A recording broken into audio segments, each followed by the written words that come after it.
Hi, I've been asked to do animals and pastels for you all today, and I thought I'd go through some of the basic lessons I teach about drawing animals. I have this, my handout about how to draw birds. I found every time I drew a bird, it didn't quite come out right. So one way of actually dealing with drawing curved shapes, drawing an animal means that you're almost doing a portrait. And if it goes wrong, my seagull would look like a duck. So I developed this technique of turning straight lines into curves. And I think I've mentioned this to you while we do our life drawing. And you can see here, I've got a little scribble of a vague bird shape. And then just to really analyze what these curves are doing, you just use straight lines. This would apply to drawing anything really. And it comes in when you're doing life drawing. And also when you're trying to draw a particular animal, particularly horses, try that for a laugh, that you can actually analyze what they look like by looking at what those curves do. There's all sorts of anatomy going on under there, breastbones and breast meat and wings and things, just to get that accuracy. So straight lines into curves is a very useful technique, and I think I have mentioned Chuck Jones. If you look at his cartoons of Bugs Bunny, you'll find a lot of straight lines in there because it gives a curve more dynamism. I hope you can take this on board when you're drawing something more elaborate. But today I'm going to be drawing this rather nice lion. I found him, he's from an old calendar I think, and I trail him around on my art classes, but you can see he's got this wonderful fur. So what I'm going to do is draw it on a toned paper. This is kind of darkish mid-tone paper. It's kind of a maroon colour, and I'm hoping that will work. So I didn't want brown. I have brown here, and again that's probably the right tone, but it's not the right colour because it just be all end up being brown. So I've chosen this nice maroon. It does seem to be my favourite colour for doing most things, and I'm going to start drawing my lion. I didn't want to do kittens, and my cat won't sit still. I didn't want to do dogs because our dog died last year and I really don't want to draw a picture of her at the moment. So I'm just going to go on and start blocking in with pastels. I've got my pastels here, various. So I picked out a few of the colours I might need, and I tend to keep the colours I use in a separate place because it's hard to find them if you never put them back in the right place. So I've got whites and browns and some oranges in here.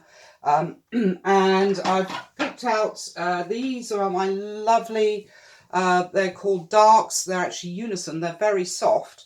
But you can see sometimes you just don't have that right colour with pastels. So getting a set of darks, I think Mr. Lawrence was selling sets of darks of Rembrandts for quite cheap actually. So it's useful to add those to your kit. And I've also got, this is just a standard, this is Jackson's own pastels, but the Inscribe are pretty similar. They're rather hard, but they do the job. They're not bad. They're not too powdery.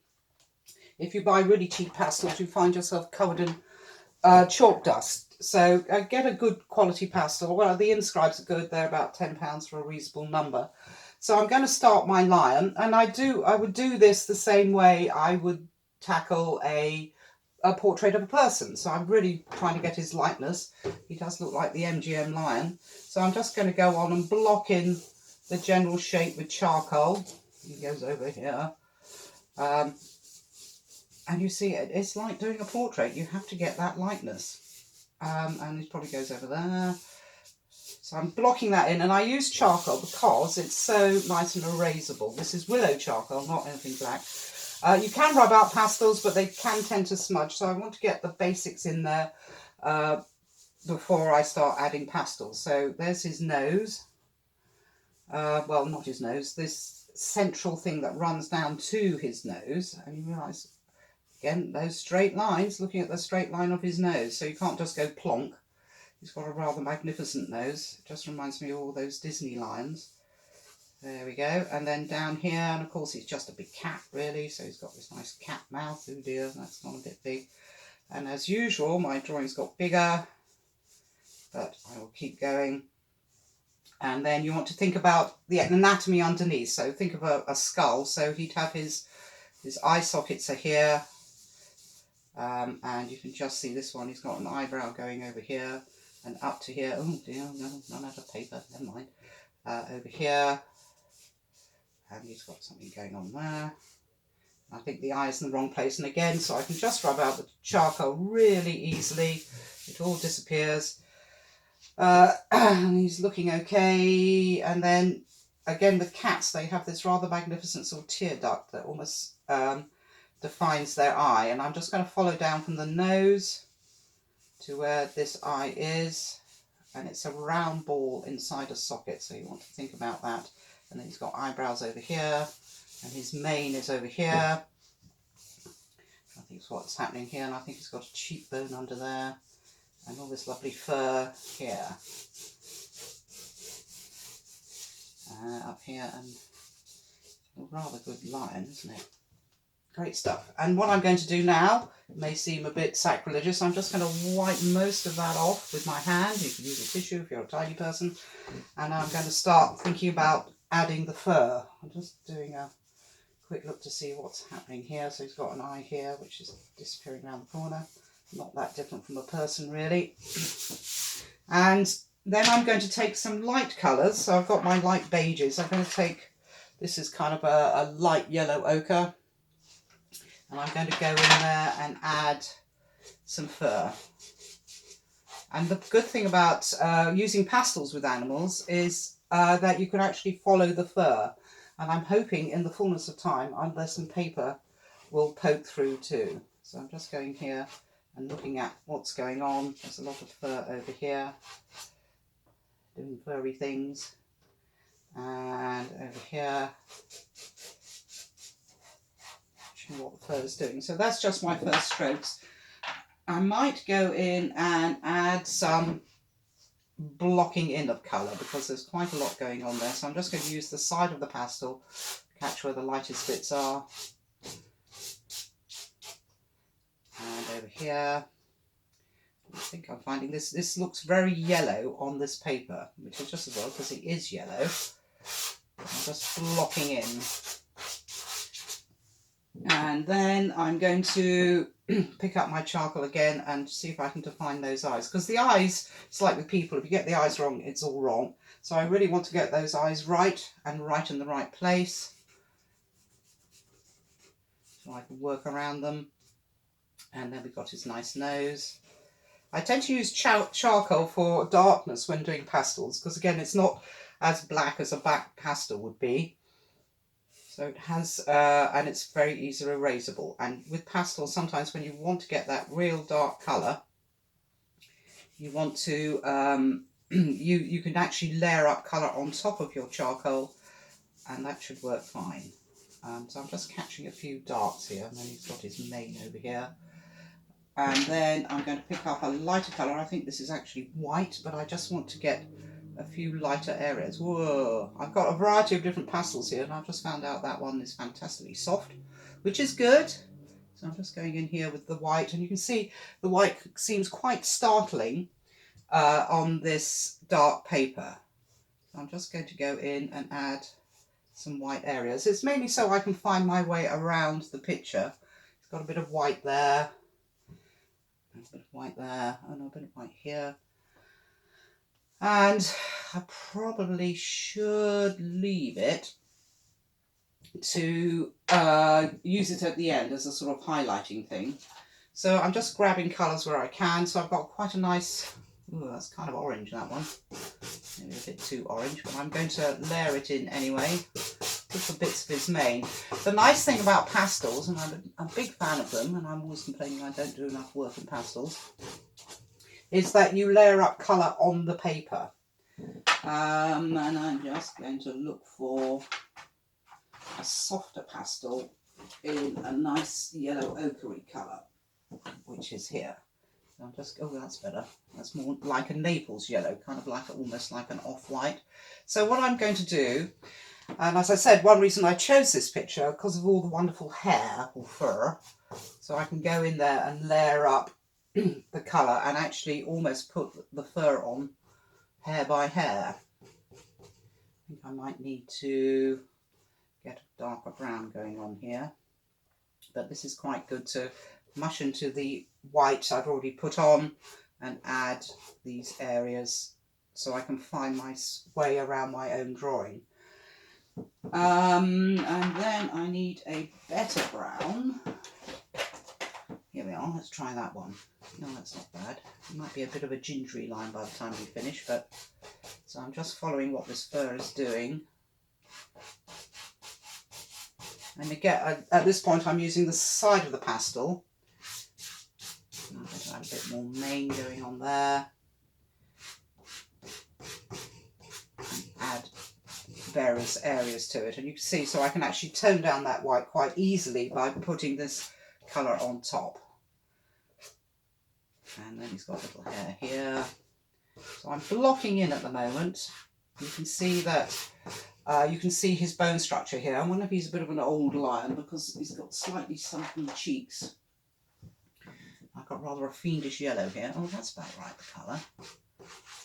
So these are the Jackson's Art half sticks. So you get a good selection of colours for not very much money. I think they're only about £10.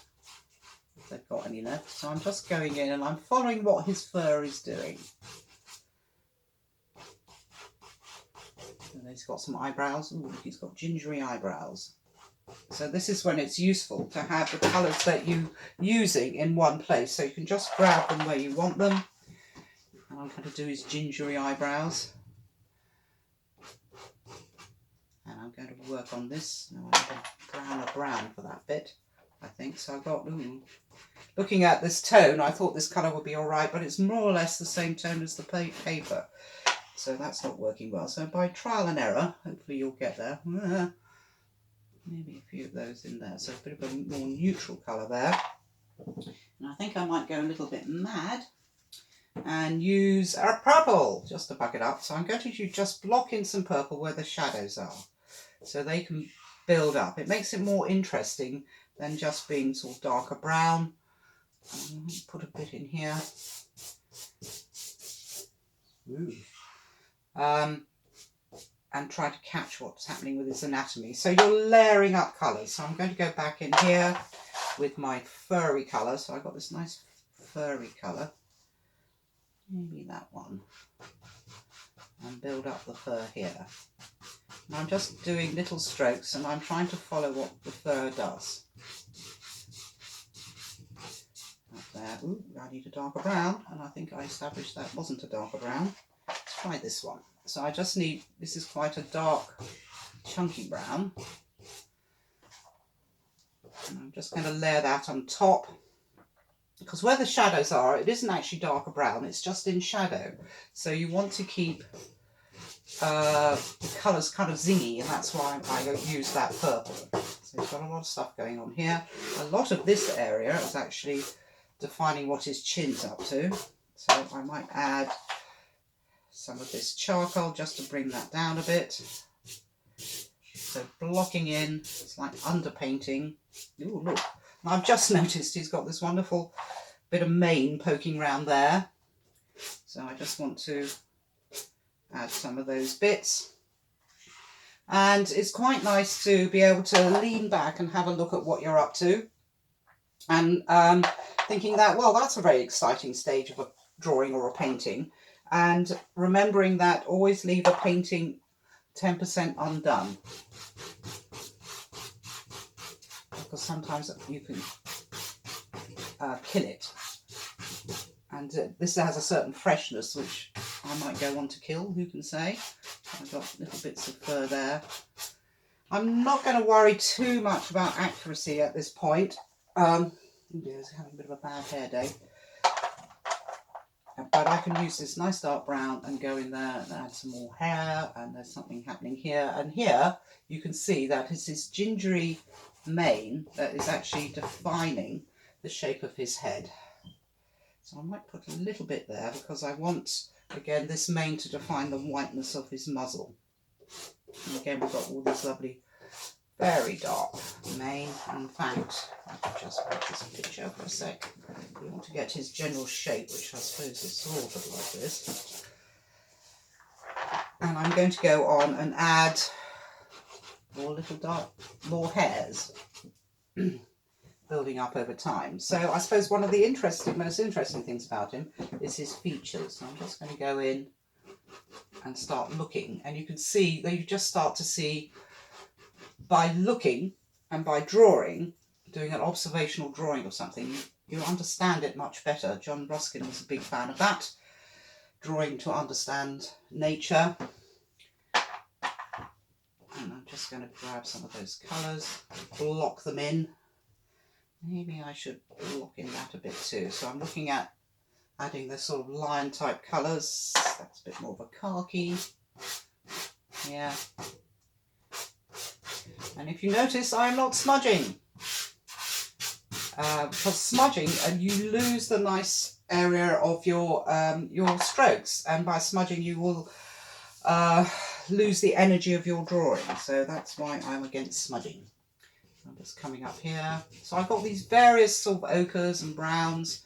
That's almost a greeny one. But I want to catch what's going on up there. Layering up that nice fur. Ooh, I've forgotten his gingery eyebrow. There.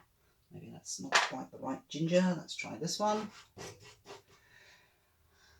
And don't get too high-bound in details and try not to use the rubber. You can rub out things with pastels, but it's not ideal because you can smudge the pastels, which make it look a bit odd. So I'm just going to put a few little features in here, like his whiskers. And then I'm going to start layering up, start bringing his face together a bit. So I'm layering up this off-white here, which really is quite white. And again, I can almost put, well, I would say in each individual hair on, but I wouldn't if I were you. So I'm just going in there, trying to get those nice, his nice muzzle depicted, but it's going around into shadow. But here you can see how the fur changes colour. So I'm just adding some areas in there like that to persuade the view of your drawing that the fur is changing colour. I'm just going to go in here with a few darker strands, although that turns out to be exactly the same colour as the paper, which is quite useful for when you're trying to correct a mistake. Oh, that's rather nice colour. That's kind of a greeny grey. So I'm going to go in there and add another layer of that for the shadows. So we've got some nice shadows which almost define his face. And just going on and try and follow the direction of the fur and what it's up to. And catching the different colours when you need to. And over here, that's a bit lighter, and that's a bit gingerier. So I'm going to go in here and add those ginger bits. And that needs a bit of the yellow ochre on top, I think.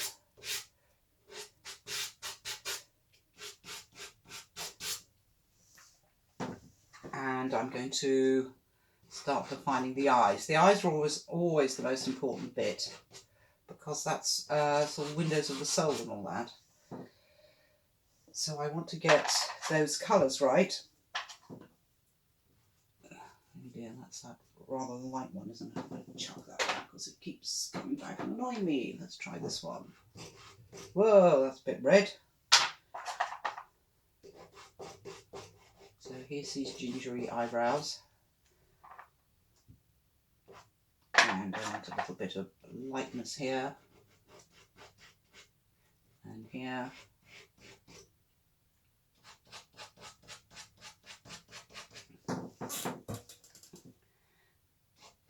And lines just being big cats. If you've got a cat, you can see the same pattern of fur on your cat.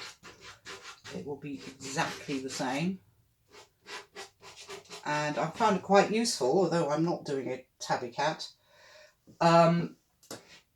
If you've got a tabby cat, if you just paint its stripes, you will have a likeness.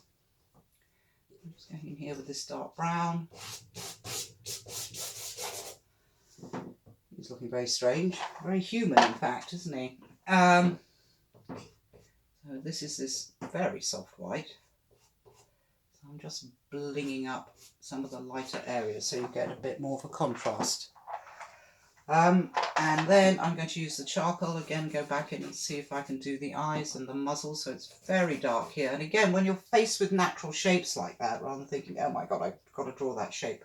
So if you think of it in terms of straight lines, so it goes down and then it curves round his muzzle and then goes down. And if you notice on cats and dogs, they do have this centre line that runs down their nose. This side, you can't really see very much. But this side is really quite dark, and I'm not going to use black, I'm going to use charcoal. And I am going to smudge that a bit, but don't go crazy now. And then there's a bit of shape here, and I might just define the edge of his head here with a bit of dark charcoal. And also this muzzle. It's really for my benefit, not necessarily to help the drawing go on, but just so I know what's happening. And you can see it does layer up quite nicely to where it should be. So I can tone down these colours by just adding a bit of charcoal. If the colour's got a little bit too vivid, I might add a bit in there. And he's got this almost laugh lines, they seem like, coming down here. Ooh, I suppose I could do that bit. So here we've got this nice, that's far too yellow. Quite useful to test what colour you're going to use. That's a bit on the orange side, but it might do for a bit of mane. I've got it in my hand.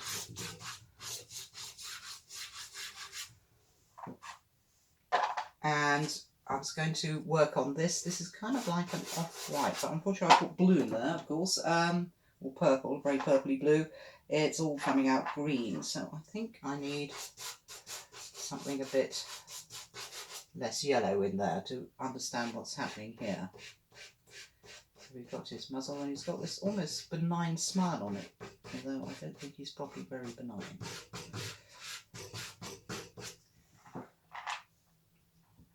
It is looking rather like a man in a lion suit, but no bad thing. I will work on the mane a bit more. I suppose what I could do is demonstrate to you, if I could find my rubber, which I've temporarily mislaid, how to rub them out, but I will crack on and define what this mane is doing.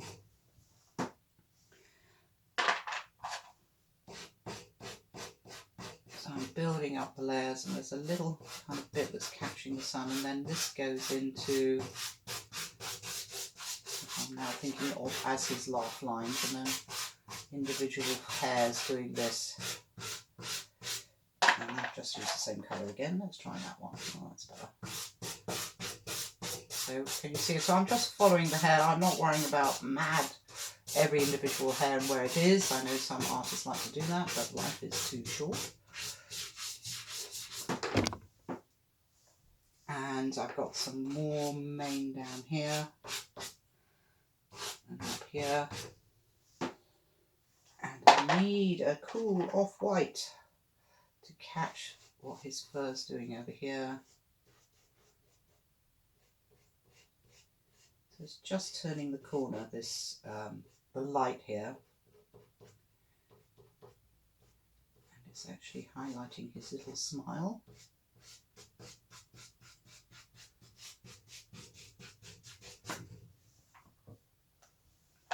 And then right over here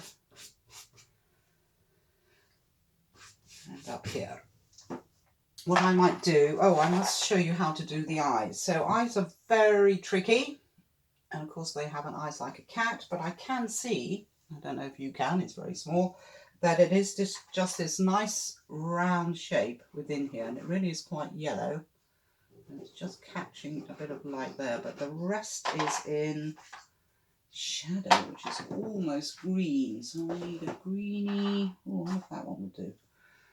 So I'm just going to use this grey-green just here, trying to catch what his eyes are doing, and then I can just see a little bit of his eye on the other side of his face, so there's a little touch here, and then he's going to need some pupils. So I'm going to go in and model a bit with the charcoal, because it goes out like this, and then it's disappearing. Then he's got his tiny little pupils. there. And then he's got some shadow that's running down here.